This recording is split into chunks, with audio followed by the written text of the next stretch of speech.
Тема трудоустройства актуальна во все времена.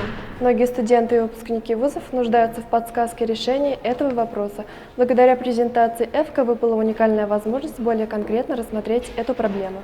Под руководством инновационного научно-исследовательского центра России «Бирюч» состоялась презентация, посвященная теме трудоустройства и проведению стажировок. Компания ЭФКО рассмотрела талантливых ребят на разные вакансии. Благодаря презентации студенты получили представление о выполнении совместных разработок. Сегодня мы проводим презентацию группы компании ЭФКО специально для студентов химического и инженерного факультетов, которые после получения диплома, после защиты магистерской диссертации будут искать работу, будут трудоустраиваться. Ориентировка на этих студентов, на этих выпускников.